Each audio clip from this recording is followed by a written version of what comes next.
The wind swept across the wide plains, carrying the scent of dust and wild grass. Mary, a young country girl with golden hair and gentle eyes, held her trembling hands together as she stared at the line of warriors waiting outside the tribal camp. She had grown up in a quiet farming village at the edge of Cheyenne land, where her father traded crops and tools, but now her life had changed forever. War had brought loss, and fear had brought her here, standing before the man the tribe called the coldest warrior. His name was Dakota, a man known for silence, strength, and an unshakable calm that made others bow their heads when he passed.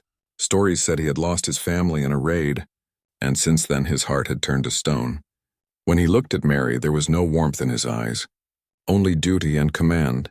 The elders said this marriage would bring peace between his people and the settlers. Mary's father had agreed, believing it would save their farm from destruction. As the ceremony began, the drums echoed through the air, deep and slow like the heartbeat of the earth. Mary's breath shook as a thin blanket of fear wrapped around her soul. She tried to look away from Dakota, but his presence was impossible to ignore. He stood tall, dressed in traditional leather garments decorated with feathers and beads that caught the fading sunlight.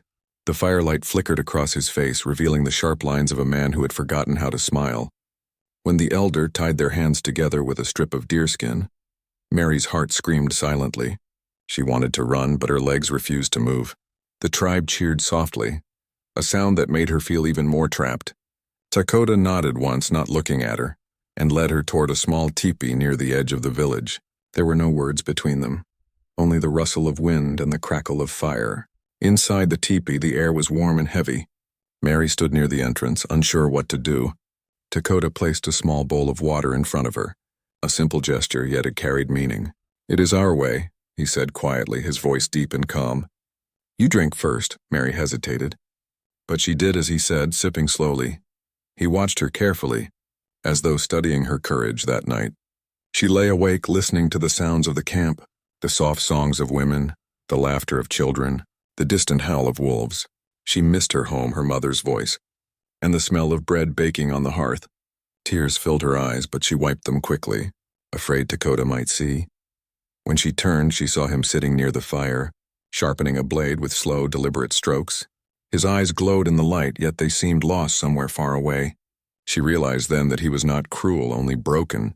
Days passed, and life in the Cheyenne camp followed a rhythm she had never known. Mary learned to fetch water from the stream, grind corn, and help the other women with daily work. The tribe watched her with quiet curiosity, some with kindness, others with suspicion.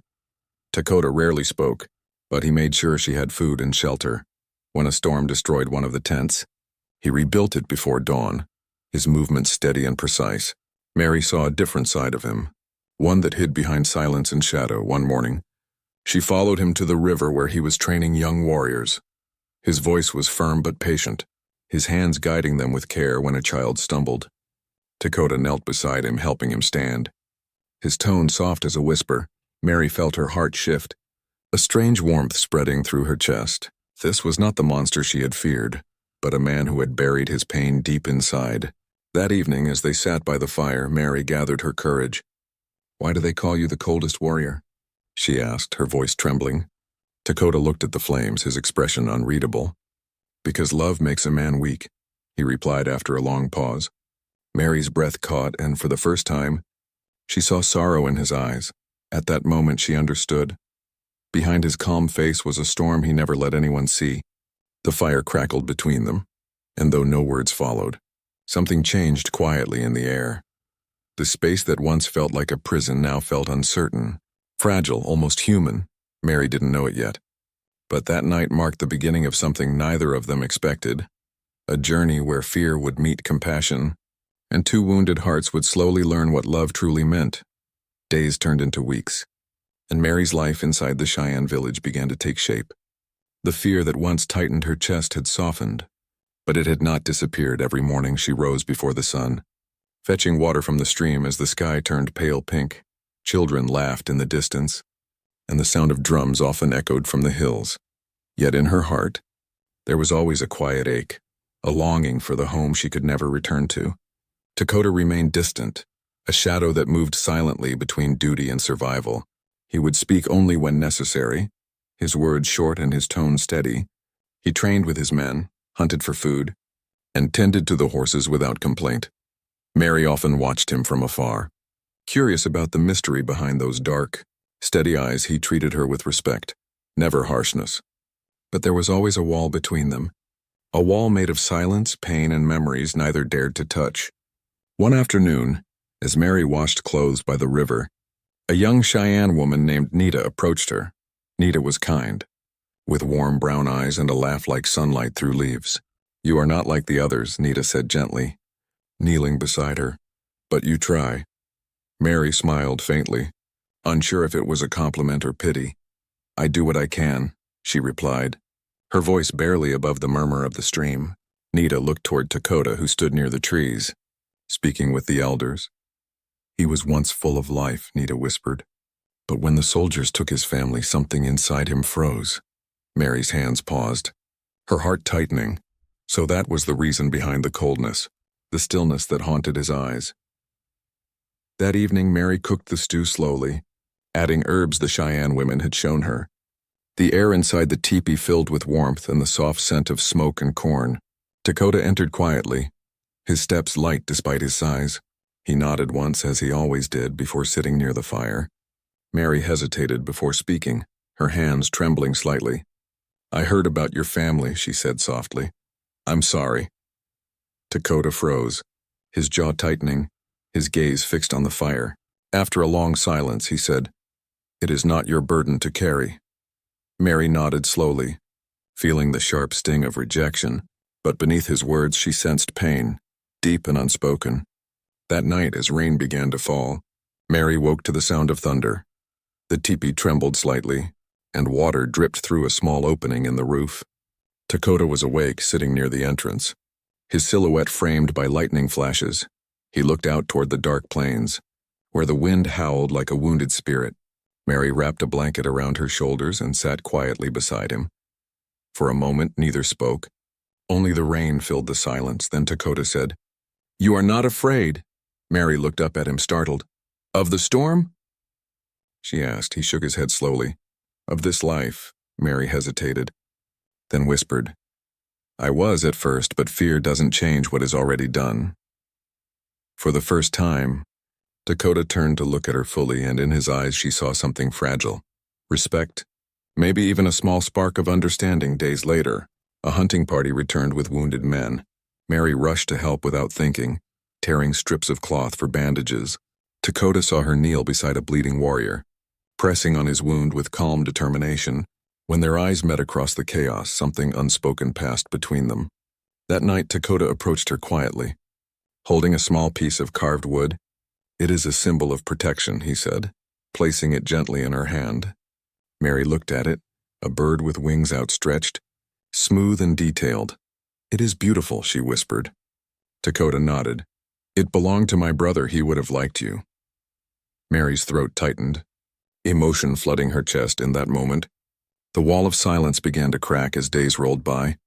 Their small exchanges grew, a word here, a glance there. Dakota began to teach her the Cheyenne words for simple things: fire, river, wind, heart. Mary laughed when she mispronounced them, and Dakota, against his nature, almost smiled. The village noticed the change, quiet but undeniable.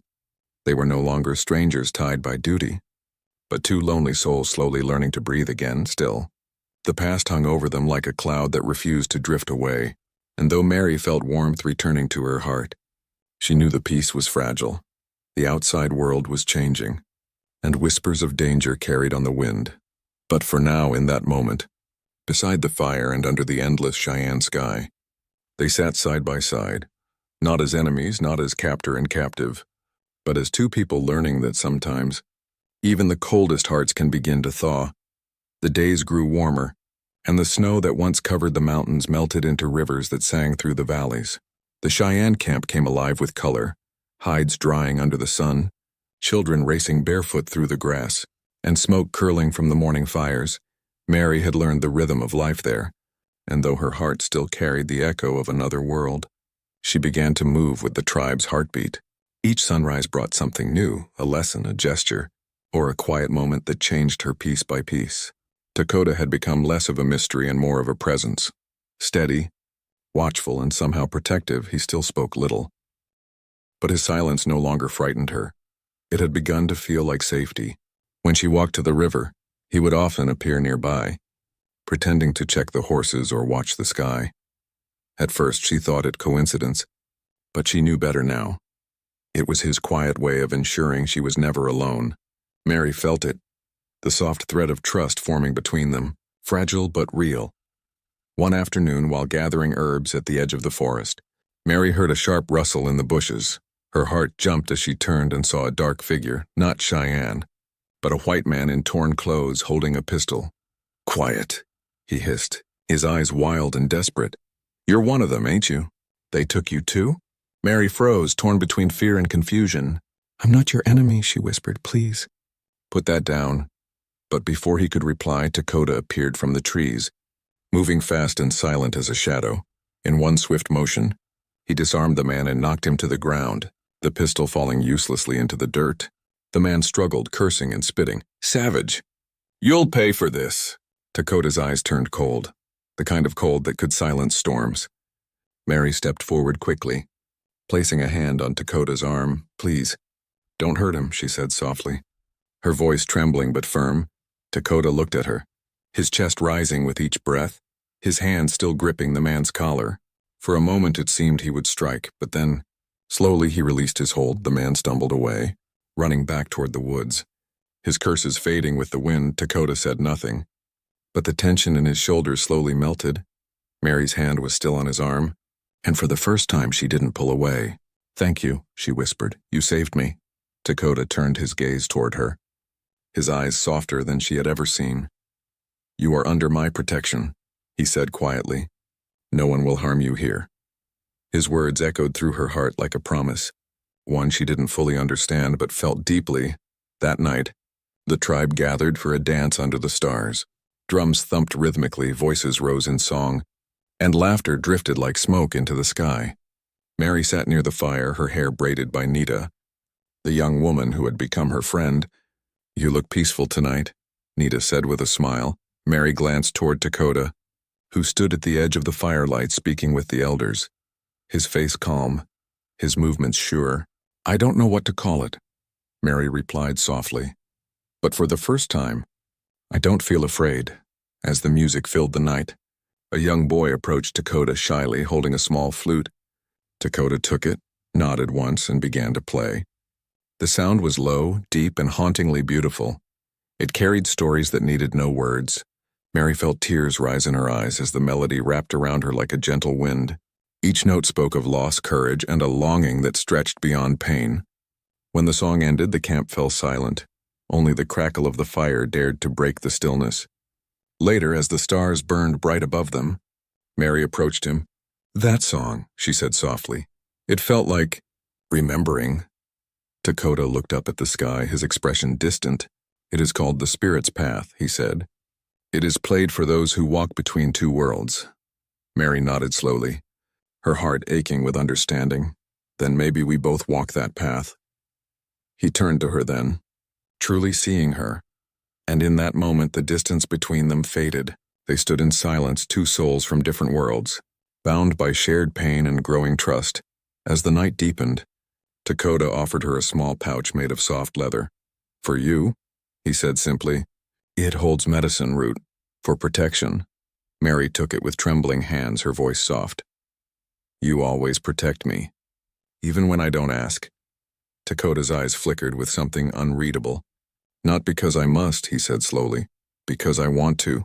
Mary's breath caught, the firelight dancing across their faces as silence filled the air again.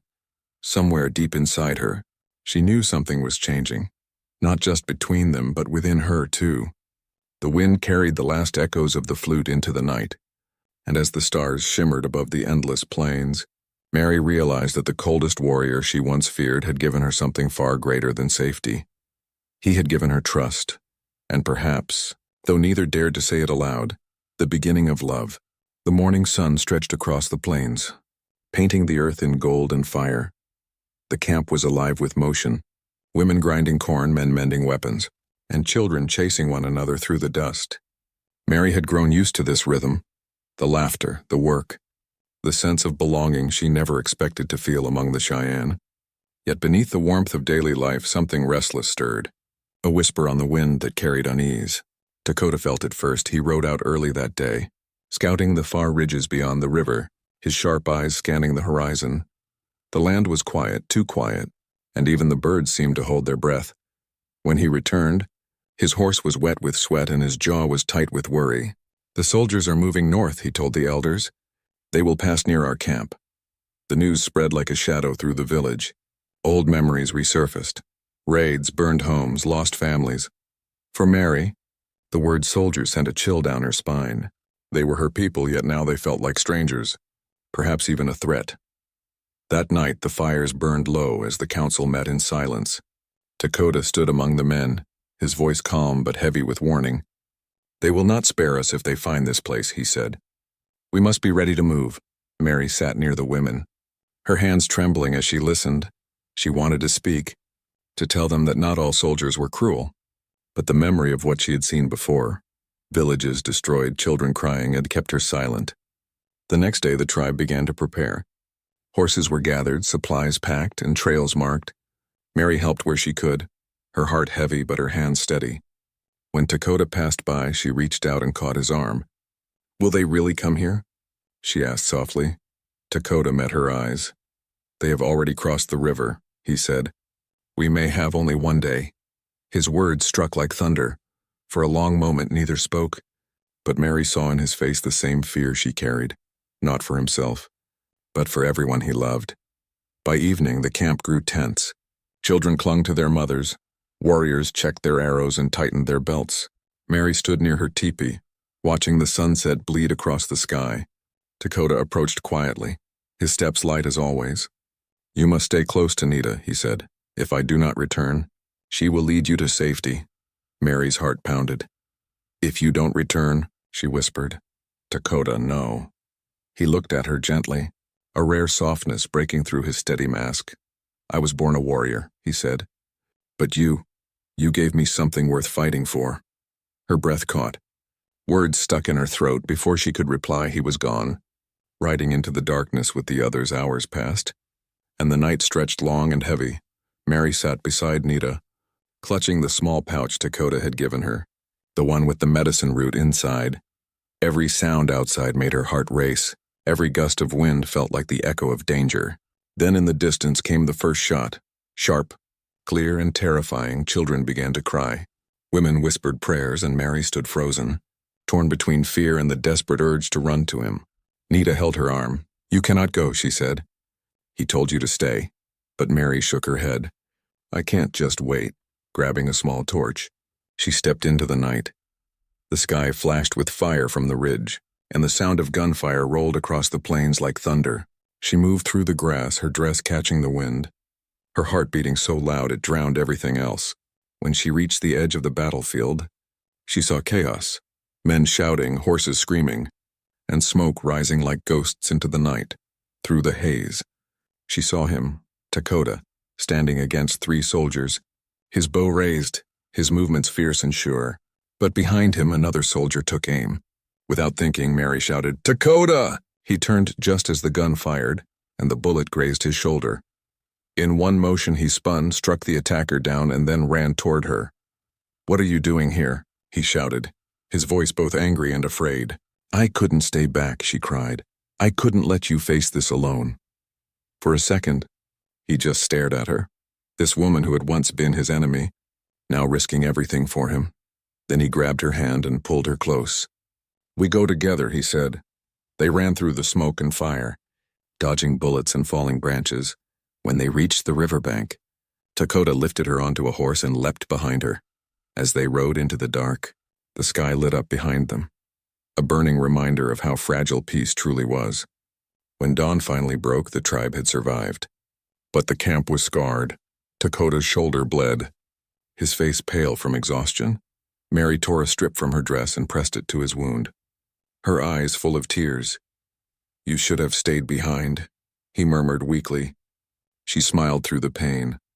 "And let you forget what love feels like." He looked at her, silent, the morning light catching the faintest curve of a smile on his lips. And in that moment, amid the smoke and ashes, something beautiful began to rise. A a bond forged not by peace, but by the courage to stand together when danger returned. The battle had ended, but its echo lived on in the air. The morning was gray, the scent of smoke still hanging like a memory that refused to fade. Dakota sat near the riverbank, his shoulder wrapped in cloth that Mary had tied with trembling hands. He stared into the water, his reflection rippling like the thoughts inside him. Mary knelt beside him, washing the blood from her fingers, her heart heavy yet steady. "You should rest," she whispered. Dakota didn't look at her, his voice quiet but firm. "A warrior rests when his people are safe." Mary frowned. "You always think about others," she said softly. "When will you think about yourself?" He turned slightly, his eyes meeting hers, and for the first time, there was no barrier between them. "I think of you," he said simply, and the words hung in the air like a fragile truth. Mary's breath caught, her hands freezing over the river water. She didn't know what to say. The sound of his voice was enough to send warmth through her chest. For a long moment they said nothing. Only the sound of the river and the wind spoke for them. Then she smiled faintly. "You're lucky I was there last night." Dakota's mouth curved into something almost like a smile. "You are brave, too brave sometimes," she laughed quietly, the sound soft as morning mist. "Maybe I learned from you." Over the next few days, Mary stayed close to him. She changed his bandages, brewed medicine from herbs Nita had taught her to use, and made sure he ate even when he insisted he didn't need it. Dakota watched her with quiet fascination, each gesture revealing a kindness he hadn't known in years. At night, when the camp fell silent, he would listen to her hum softly, an old song from her village, a song that reminded him of something he'd forgotten. Peace, but the peace was fragile, like a thin thread holding back the storm of memory. Dakota's nights were still haunted by dreams of fire, screams and faces he could no longer save. Sometimes Mary would wake to find him sitting outside. Staring into the darkness, one night she joined him, wrapping a blanket around her shoulders. "Do you dream?" she asked quietly. He nodded. "Every night." "Of what?" She pressed gently. He hesitated, his jaw tightening. "Of my wife and son." Mary's heart stilled. "You had a family?" "Yes," he said, his voice breaking slightly. "They were taken when the soldiers burned our camp." The firelight flickered across his face, revealing a sorrow so deep it silenced her completely. "I stopped feeling after that," he whispered. "Until you." The words hit her like a heartbeat she didn't know she was waiting for. Mary looked away, tears glinting in her eyes. "I don't know why fate brought me here," she said, "but I'm not the same girl who came to this place in fear." Dakota turned to her, his hand reaching slowly, resting gently over hers. "Nor am I the same man," he said softly. "You melted the ice that held my soul." For a long time they sat in silence, hand in hand, the night deepening around them. In the distance wolves howled, but their sound no longer felt threatening, only alive, part of the world's great song. The stars above seemed brighter, as if the heavens themselves were watching quietly. Days later, Dakota began to recover, though the wound still ached. Mary helped him walk through the camp, children running to greet him, elders nodding in approval. One old woman smiled at Mary and whispered, "Even a frozen river flows again when spring comes." Mary blushed, understanding the meaning behind her words. That night, as the tribe gathered to celebrate their survival, Dakota stood beside her before the fire. He reached into his pouch and drew out a single eagle feather. "Long, white, and pure in our way," he said. "A feather is given to honor courage." He placed it gently in her hair, his fingers brushing her cheek. Mary's eyes filled with tears. "I didn't fight for honor," she said softly. "I fought because I couldn't lose you." For a heartbeat, the world seemed to stand still. The fire crackled, the drums faded, and their eyes met in perfect silence. Then Dakota whispered, "You are not a prisoner." "Mary." She looked up, confused. "What do you mean?" He stepped closer, his voice low. "You are free to go if that is your wish." Her heart twisted. "Free," she repeated, "and leave all this?" Dakota nodded, though his eyes betrayed pain. "You deserve the world you came from." Mary shook her head, her voice trembling. "The world I came from doesn't feel like home anymore." She took his hand in both of hers. "My home is where my heart feels safe and my heart is with you." Dakota's breath caught, his chest rising slowly, the firelight dancing across his face. He leaned forward, his forehead touching hers. The whisper of the wind passed between them like a blessing. And though neither spoke again, the silence said everything. It was the moment when fear turned to love, when two broken souls finally began to heal together. The days passed quietly, and for a time it seemed that peace had finally come to the Cheyenne village. The land healed, the people laughed again, and Mary's heart began to feel light.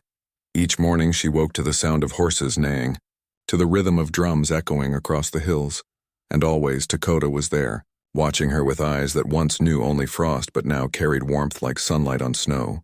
He had begun teaching her to ride with skill, showing her how to guide the horse with gentle hands. "Do not force it," he would say softly. "The animal listens to your heart, not your hands." Mary laughed each time she nearly fell. And Dakota, though stoic as always, could not hide the faint curve of a smile. For the first time since her arrival, she felt free. Not as a captive, not as a stranger, but as someone who belonged. But peace is fragile, and fate has a cruel way of testing hearts that dare to heal. One evening, as the sun sank low and the sky burned crimson, a distant horn echoed across the plains. The warriors stirred immediately, their faces tense, their hands reaching for bows and spears. Dakota's expression hardened, the warmth in his eyes replaced by the sharp calm of a warrior. "Riders approach from the east," a scout shouted. "White men, soldiers, maybe traitors." Mary's stomach turned cold, the words striking deep into her chest. The riders arrived by nightfall. 2 men and a woman, dusty and weary, their clothes torn from travel. The camp gathered to watch as they entered under the wary gaze of the warriors. Mary stood behind Dakota, her heart pounding.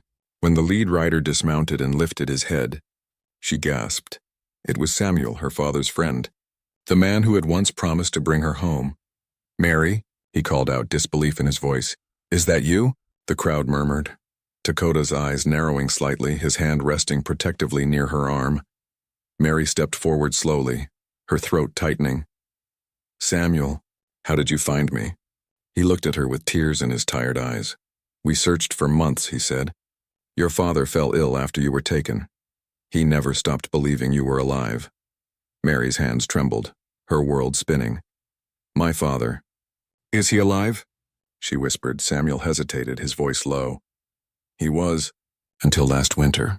The words hit her like a blade. Her breath broke, and for a moment she swayed where she stood. Dakota caught her gently, his steady hand the only thing keeping her from falling. The camp grew silent, all eyes on them. Samuel's gaze shifted to Dakota, suspicion flashing in his expression. "So this is the warrior who took her," he said, his tone sharp. Dakota's jaw tightened, but he said nothing. Mary turned, anger rising in her voice. "He didn't take me," she said firmly. "He saved me." Samuel blinked in disbelief. "Saved you?" "Mary, they forced you to marry him." Dakota's eyes flickered, pain hidden beneath calm control. Mary looked between them, her heart torn in 2 worlds, the one she was born to, and the one she had learned to live in that night. The camp was filled with uneasy whispers. Samuel and his companions were given food and shelter, but trust was thin. Mary sat outside her teepee. Staring at the stars, Dakota stood a few steps away, silent as if afraid to speak. Finally, she rose and walked to him. "You're angry," she said softly. He shook his head. "No," he murmured. "Only waiting for your choice," her heart clenched. "My choice." Dakota's gaze held hers, steady and sad. "If you wish to return to your people, I will not stop you." Mary stepped closer. "You think I could just walk away?"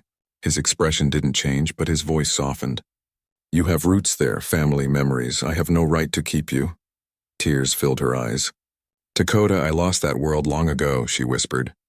But before he could answer, Samuel's voice came from behind. "Mary, the soldiers will be passing south tomorrow. They can take you to safety." She turned sharply. "Safety?" she repeated. "I have safety here." Samuel's tone hardened. "Among them? Among savages?" Dakota's hand curled into a fist, though his voice remained calm. "Enough," he said. "No harm has come to her." Samuel glared. "You stay out of this." Mary stepped between them, her voice breaking. "Stop it, both of you." She looked at Samuel, her tears glistening in the firelight. "You don't understand. This man gave me life when I had nothing." Samuel's expression softened, but his voice stayed heavy. "Your father would want you home." Later that night, Mary sat by the dying fire, her thoughts spinning like leaves in a storm.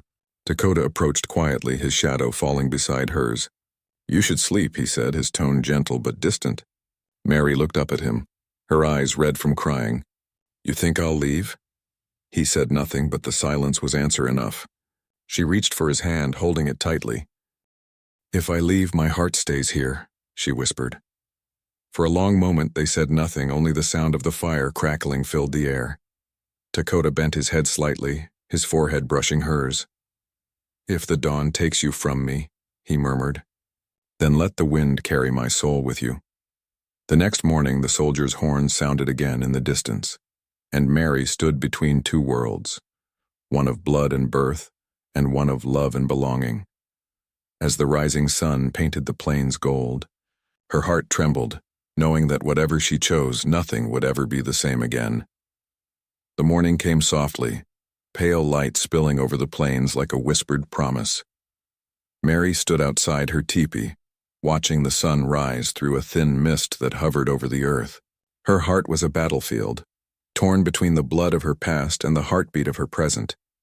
Behind her, the camp stirred slowly to life, unaware that this dawn might be her last among them. Samuel stood near the edge of the village, readying the horses, his face drawn and tired. He had not slept, his eyes shadowed by years of loss and the long miles of searching. When he saw Mary approach, he straightened. "We should leave soon," he said quietly. "The soldiers won't wait long." Mary nodded, though her voice was trapped in her throat.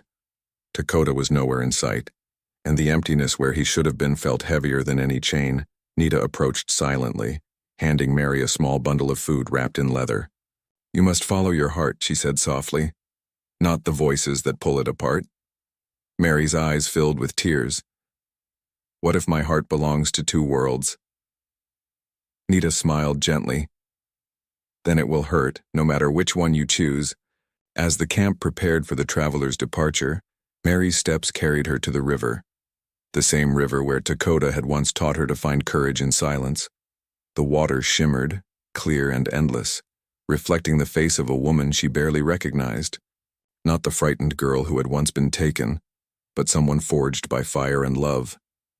She heard footsteps behind her, soft but sure, and when she turned, Dakota was there. He looked weary, yet composed, the bandage on his shoulder still hidden beneath his deerskin. Neither spoke for a long time. Only the sound of water and wind filled the space between them. Finally, Dakota said, "The horses are ready." Mary nodded. "Samuel wants to leave before noon." Dakota's gaze drifted toward the horizon. "Then this is goodbye." Her breath caught. "Goodbye?" she whispered. "Just like that?" He met her eyes, and though his face was calm, his voice trembled slightly. "You came from their world, Mary. You must go back to it." She shook her head, tears spilling freely now. "That world is gone, Dakota. The moment I met you, it disappeared." He stepped closer, his hand brushing hers. "If you stay, they will call you traitor." "Let them," she said. "I only want peace." He looked at her, pain flickering across his face. "Peace is never free." The wind picked up, rustling the grass around them, carrying the faint sounds of the soldiers' approach. Mary's heart pounded as she stared into his eyes, eyes that had once been ice but now burned with quiet fire. "Say you want me to stay," she pleaded, her voice shaking.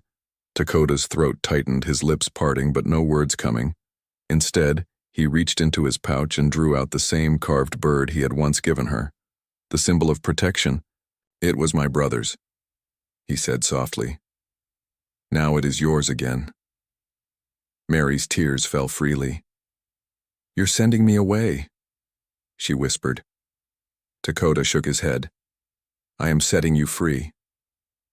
In the distance, Samuel called out, "Mary, it's time." She looked toward the sound, then back at Dakota, torn apart by love and duty. "Do you believe in fate?" she asked through trembling lips. Dakota's gaze softened. "Fate brought you to me," he said. "Love will decide if you return." The words wrapped around her like the wind, fierce, gentle, and full of sorrow. Mary turned and began to walk toward the waiting horses. Each step felt heavier than the last, her heart screaming with every movement. Samuel helped her mount, his face a mixture of relief and confusion. As they began to ride away, she looked back one last time. Dakota stood by the river, the wind lifting his hair, his figure strong yet still, like a mountain that would never move. Hours passed as they rode south, but the ache inside her only grew. The land stretched endlessly, and every mile carried her further from the man who had taught her what love truly meant. When the soldiers' camp appeared in the distance, Samuel sighed with relief, but Mary's eyes were empty. That night, as the fire crackled under the stars, she sat in silence, clutching the carved bird in her hand. The sound of the plains echoed in her mind. The laughter of children, the music of Dakota's flute, the whisper of his voice, and in that stillness, she understood something she could no longer deny. Home wasn't where she was born, but where her soul could breathe. At dawn, when the others still slept, Mary rose quietly, mounting her horse with steady hands. She looked east, toward the rising sun, and turned her horse north, toward the plains, toward him. The wind caught her hair as she rode, and though her eyes were wet with tears, her heart was alive again. For love once awakened could never be silenced, and no force on earth, not fear, not distance, not fate, could make her choose a world without him. The dawn broke with a whisper of gold over the horizon. Mary rode hard through the rolling plains, her heart thundering as fiercely as the hooves beneath her. The wind lashed against her face, but she didn't slow, not even when her body ached or when tears blurred her vision. She had left everything behind: safety, comfort, the memory of a father's house, because something stronger than reason pulled her forward. The plains stretched endlessly, the sky wide and wild above her. Every sound reminded her of him, Dakota's voice, calm like the wind before rain, his flute echoing through the night, his eyes that had once held winter but learned to hold light. She whispered his name into the wind, Dakota. And for a moment, it felt like the earth itself heard her. By nightfall, she reached the ridge overlooking the Cheyenne village. The fires below glowed faintly in the dark, tiny sparks of life against the vast shadow of the land. She dismounted slowly, her legs trembling, her breath shallow. Would he be there? Would he turn her away? Fear crept into her chest, but love pushed it aside. She walked down toward the camp, each step a promise, each heartbeat a vow. The guards saw her first, their eyes widening in shock. One of them called out her name, and soon whispers rippled through the village like wind through tall grass. Nita was the first to run forward, tears shining in her eyes. Mary, you came back. Mary smiled weakly, exhaustion stealing her strength. I had to, she whispered. But her gaze moved past Nita, searching desperately for him. Then she saw him, standing near the great fire at the center of the camp. Dakota stood still, his expression unreadable, his broad shoulders bathed in the firelight. He looked as if he hadn't moved since she'd left, as if the world had stopped turning when she rode away. When she stepped closer, the murmurs around them faded until only the crackling fire and the pounding of her heart filled the air. I couldn't stay away, she said softly, her voice trembling. I tried to return to that world, but it felt empty. Dakota's eyes darkened with emotion, though his voice was low. You were free, Mary. You could have lived without fear. She shook her head. Without you, she said, there is no life. Silence stretched between them, heavy and fragile. Then Dakota took a slow step forward, his hand lifting as if unsure whether to touch her. When you left, he said quietly. The wind stopped singing. Mary's breath broke, and she moved closer, her voice barely a whisper. Then let it sing again. The distance between them vanished, and for the first time his arms wrapped around her. He held her as if afraid she would disappear again, his strength trembling with emotion. Mary pressed her face against his chest, feeling the rhythm of his heart, steady, strong, alive. The tribe watched in silence, some smiling, some weeping quietly, for even they could see that this reunion was not just love, but destiny. As the night deepened, the elders gathered, and one of them, gray-haired and wise, spoke softly. The spirits have brought her back not as a prisoner, not as a foreigner, but as one of us. Dakota looked at Mary, his hand still holding hers, and nodded slowly. I once thought love made a man weak, he said, his voice carrying through the night. But love is what makes him human. The people began to sing, their voices rising into the starlit sky. Drums joined, the rhythm strong and alive. Echoing the beat of two hearts finally unbroken, Nita placed a small woven shawl over Mary's shoulders, a symbol of belonging. You are home, she whispered. Later, under the blanket of stars, Mary and Dakota sat together by the river, the same river where they had once spoken in silence, now carrying their reflections side by side. Dakota took out his flute and began to play. A new song, one of return and peace. Mary closed her eyes, her head resting against his shoulder, listening as the melody carried through the night. Each note told their story. Of fear turned to courage, of strangers turned to soulmates, of loss turned into life again. As dawn touched the sky once more, the wind swept through the valley.